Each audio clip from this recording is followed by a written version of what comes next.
I want the player to feel those incredible moments when the Bond music comes up, bringing the player into that world, and that's the kind of stuff that I tried to get into the game.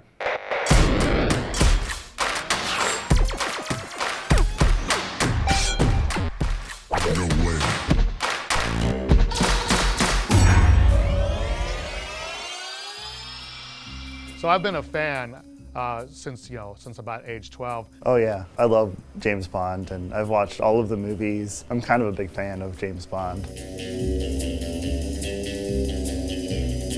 The very first thing I do is sort of immerse myself in the theme when I begin designing a game. In this particular case, I knew the material really well. My history with Bond goes back to, I was 10 years old, and the movie was Goldfinger. In the context of 1964, no one had seen anything like that.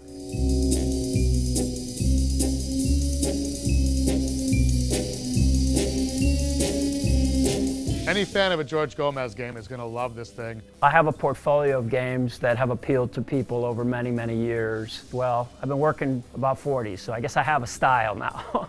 It was cool to work with him because he's got a good vision of what he wants his product to be, and I think that's kind of inspiring.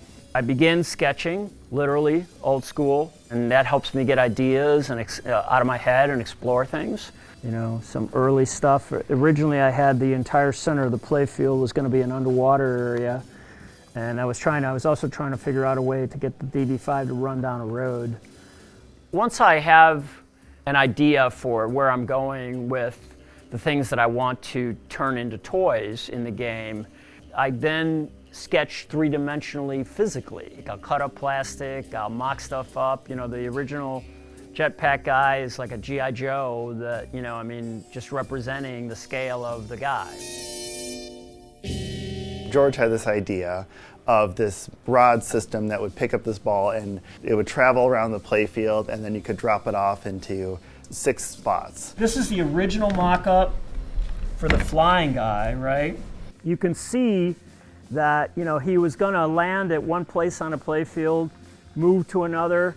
You can tell this would take up a lot of space, and so, you know, I ended up changing it. In the end, that whole jetpack man can move in any position it wants in that arc. Here we have the 3D prints of the underwater guys, Bond and a Spectre diver. When you shoot the left saucer, it will light up an underwater fight scene, and there's 2 sculpted scuba guys fighting there, and they wiggle around, and there's a flash on there. You can see the amount of detail in here is tremendous. Bond actually looks just like Sean Connery. When I lay a playfield out, there was always a section designed for the novice to interact with. It is the Bird 1 rocket in Bond. And the rocket is a bash toy, so there's 3 drop targets in front of it. When you lower the 3 drop targets, then you can start hitting the rocket. So this is the original sort of mock-up. The ball hits the rocket recenters. It's a fun target to hit. There's a lot of interesting ball interactions around it, which are new to me and I think new to pinball. You know, this is some thinking on the DB5. You know, how do I get the ball out of the DB5 over here? The balls kick out through the roof of the DB5. There's an escape hatch at the top. It ejects the ball up through the DB5 onto a wire form return that feeds back to your right flipper. We were able to pull content from 6 James Bond movies. From all of the Sean Connery films. And we use it throughout the course of the game. So we had a lot of stuff to go through and choose and try to pick out what the fans of the franchise would want to see. We use Bond's one-liners, we use a lot of, you know, really kind of fun stuff from the films. You know, a lot of the action sequences. Of course, the villains and henchmen play a big role. I draw rules in very broad strokes. I scope out the high-level progression, and those guys dig into it. There's 24 main modes in this game, plus 4 wizard modes. Each movie is represented with a villain mode, a henchman mode, a Q branch, and then a Spectre weapon. Each one is unique with its own set of rules and goals. You have to play all the movie modes to light that movie's insert. So when you get through all of it, you light all 6, and then you get to the final wizard mode, which is Her Majesty's Secret Service.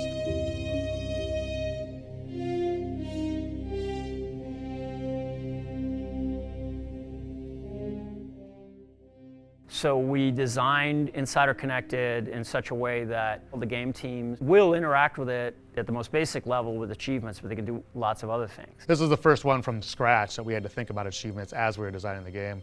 We currently have a little over 100 achievements in this game. There's a lot to do, and we're not done as I speak this. I decided that there are going to be special things that we're going to do.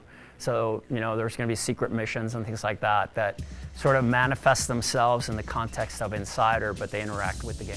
The nature of the James Bond movie is like a lot of action. There's car chases, there's fights. A lot of those really lend themselves well to different game modes.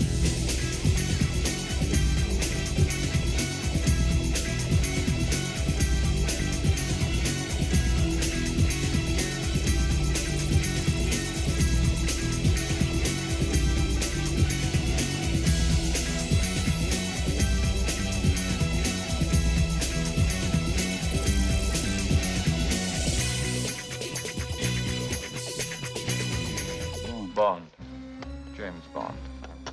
If you're a fan of James Bond, you'll like this game because it's got all of the big elements that you remember from all the movies. There's a lot of interesting shots. There's some new stuff he's done, a couple throwbacks to his past, favorite things that people really like.